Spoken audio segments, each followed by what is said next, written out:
Hi, everyone. Andrea and Arielle here, and we're so grateful you joined us for another episode of Inspirational Memoir Talks.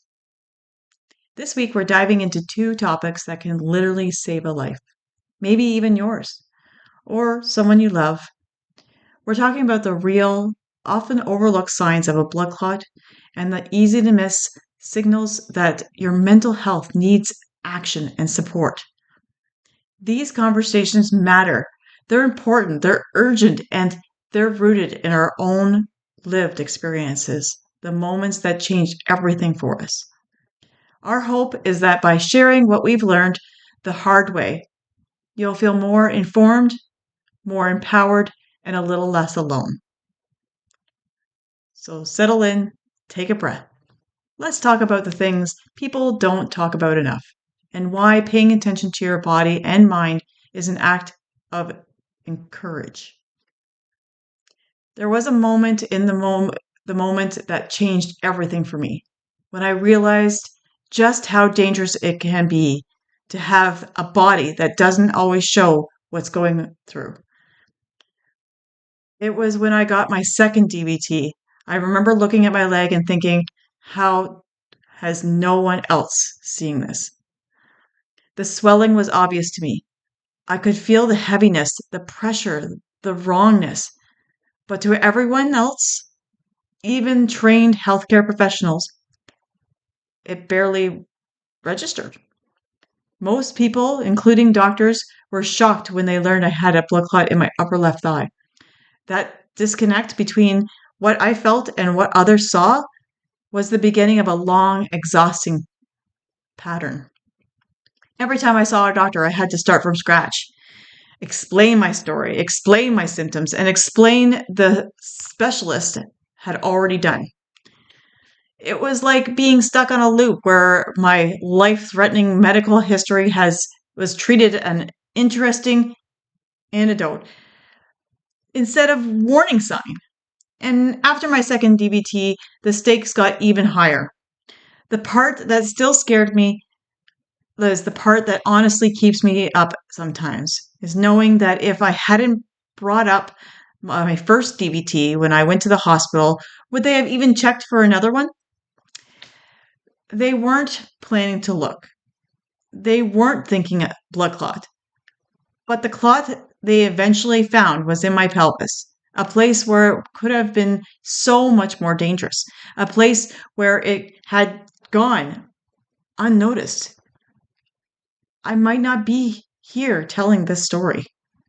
That's the reality for so many invisible illness warriors. We don't always look sick. That's the reality for so many people with invisible illness. We don't get the luxury of being quiet. We don't get to assume everyone will catch it. We have to advocate. Even when we're tired, even when we're scared, even when we feel like a broken record. Because sometimes speaking up is the thing that saves lives. That moment, realizing that speaking up literally saved my life, changed everything for me. It taught me that being persistent isn't being dramatic. Being alive, it's being responsible. It's being in tune with a body that doesn't always get the attention it deserves. And that's why I share this, because someone listening might be in that moment right now. The one where your body is whispering and the world isn't listening. And I want you to know your voice, your story matters. Your voice matters. And sometimes insisting on being heard is the thing that keeps you here. Yeah, for me, it's like prior through psychosis, I started to work a ton of hours. I was not sleeping very good at night. I was planning our wedding and taking on too many tasks. I had stomach aches every day. I had no idea that the stress and lack of sleep would set me into psychosis because I didn't even know what it was at the time. It is so important to take breaks and take care of yourself. It wasn't until after a second time I went through psychosis that I really understood how important it is to take breaks, exercise, and eat well. Unfortunately, before the second time I went through psychosis, I was pregnant and agreed to host Christmas dinner. I thought that I could do it, but unfortunately, the stress, the hormones from pregnancy, and I was working too much on writing my book, it sent me back into psychosis. Slowly, I started to set more boundaries. I no longer host family functions. I started to run and get in shape. I really focused on self care, especially in the winter.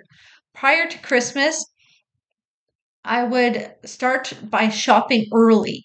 And I decided to stop sending out Christmas cards to reduce the stress. You put this on yourself. You say, oh, I got to make the cards. I got to do this. I got to do that. No, you don't. You don't have to. Um, and I felt so much pressure to go back to work. But I had tried on numerous occasions after my first son to go back to work and ended up having a panic attack. I did, however, find a job that I worked at for about a year. Working has been such a battle for me. I started a job cleaning and I was throwing up in the morning from the stress. One house was so horribly messy, I ended up telling my boss I would no longer clean that house. I know what I can handle now. I have also called into work for mental health days. At least I test my boundaries a little bit because I want to be able to do certain things. But now I only work maybe like 6 to 9 hours a week because any more hours and I'm too overwhelmed with the workload that piles up in my house and the stress it gives me. I have two boys, so it's almost impossible to keep my house clean. Fair enough. Blood clots don't always come with flashlights and sirens. Sometimes they show up as a sore leg, a little swelling, or a weird shortness of breath and get dismissed as just anxiety. Sound familiar? In this episode, I want you to hear me when I say if you are seeing or feeling this, then please make sure to advocate for yourself. So, major risk factors are surgery, immobility, birth control, pregnancy, cancer, smoking, hospitalization, and previous clots. Signs of a DVT are swelling, warmth, redness, discoloration of the leg or arm. And signs of a PE, so pulmonary embolism, is shortness of breath, chest pain, rapid heartbeat, coughing, sometimes with blood. So living with an invisible illness means you become an expert at noticing the quiet shifts in your body, the ones other people overlook. But it also means you're more likely to have symptoms dismissed, minimized, or attributed for stress, anxiety, or just your condition acting up. That dismissal can be dangerous. It can delay diagnosis. And when it comes to something like a blood clot, delay can be life-threatening. So people with chronic invisible illness are often at higher risk. Symptoms overlap with conditions they already have and make red flags easier to miss. Medical bias leads healthcare workers to assume it's just your illness instead of investigating newer symptoms. Reduced mobility, flare-ups, or long recovery periods can increase clot risk. So certain medications used for chronic conditions can raise the clot risk. Fatigue and pain make it harder to advocate forcefully when you're not being heard. This is why advocating isn't optional. It's survival. I would like to hear real stories from listeners who trusted their gut and got the care they needed. What to say to your doctor when something's wrong, but they're not listening. So here's the truth. You shouldn't have to fight to be believed. But until the system changes, having strong, clear language can shift entire tone of an appointment. So these phrases are powerful because they're calm, they're direct, and they're medically specific. They signal to a doctor that you're not backing down.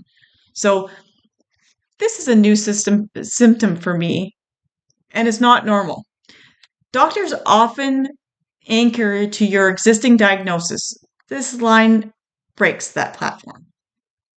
Next one is, I'm concerned about the possibility of a clot. Can we rule that out today? Naming the condition forces a doctor's response instead of a dismissal.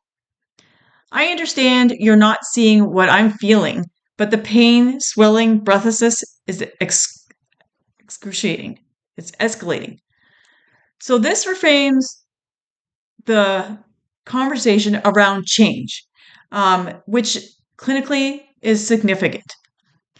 So the next one is I need this document in my chart, including that I requested further testing. So this is the nuclear button. It shifts liability and almost always changes the doctor's approach. Another one is if we're not testing today, can you explain your clinical reasoning? So this moves the burden of proof off you and onto the provider. I don't feel safe going home without answers. A powerful grounding statement that signals urgency. So there's the emotional truth behind this. Invisible illness warriors aren't dramatic. They're not overreacting. They're not too anxious. They're people who have learned, often the hard way, that listening to their bodies is an act of self-preservation. Your voice is valid. Your symptoms are real, and you deserve care that takes you seriously the first time.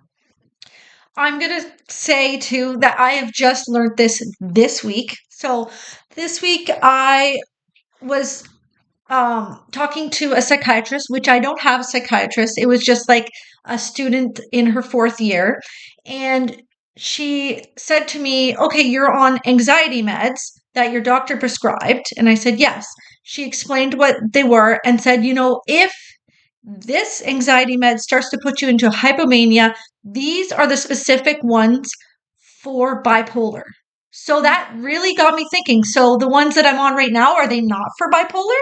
And they're prescribed by my doctor.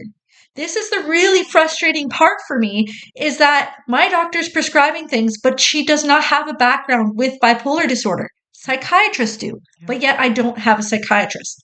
And another thing that happened to me was when I was going through a lot of hypomania, I asked my doctor what to do, and she increased one of my medications. Then she consulted a psychiatrist, and the psychiatrist said, no, you should not have changed that medication. You should have changed the other medication. So I have learned that I need to advocate. I said to this psychiatrist, why don't I have a full-time psychiatrist? It makes no sense. And also with having bipolar, I have learned that having a mood journal can be an effective tool to know what you may be experiencing. You may have hypomania going on or depression. I have used this and my journal to track my mood cycles. I have started to learn that when noises start to bug me, or I'm short tempered, or I find messes overwhelming, that I really need to dial back on the tasks that may be stressing me out. This could be work, extra functions. And when life starts to get more busy for me, I find I start to go into hypomania. So getting to know your triggers and common behavior can really help your mental health. You must set those boundaries. Talk to your boss, your family, your friends. And if you're finding your mood changing negatively, ask for help, change plans, and if it's necessary. And don't feel bad about it. There are times when my kids want to go skating or swimming, but unfortunately loud noises are bugging me. And it's really hard to say no to my kids, but I am honest with my kids and I plan another activity with them. Fortunately, my kids are understanding and are okay with plans changing. That's good. Well, so guys, always trust your instincts. When it comes to your health, you know your body better than anyone else. And if something doesn't feel right, speak up and seek answers. Advocating for yourself can make all the difference, whether it's asking questions or getting a second opinion or refusing to be dismissed. Your voice matters. Your experiences are valid, and taking charge of your health could save your life. Thanks for listening, guys, and join us again on Inspirational Memoir Talks. Thanks, guys. Thanks, everyone. Don't forget to subscribe.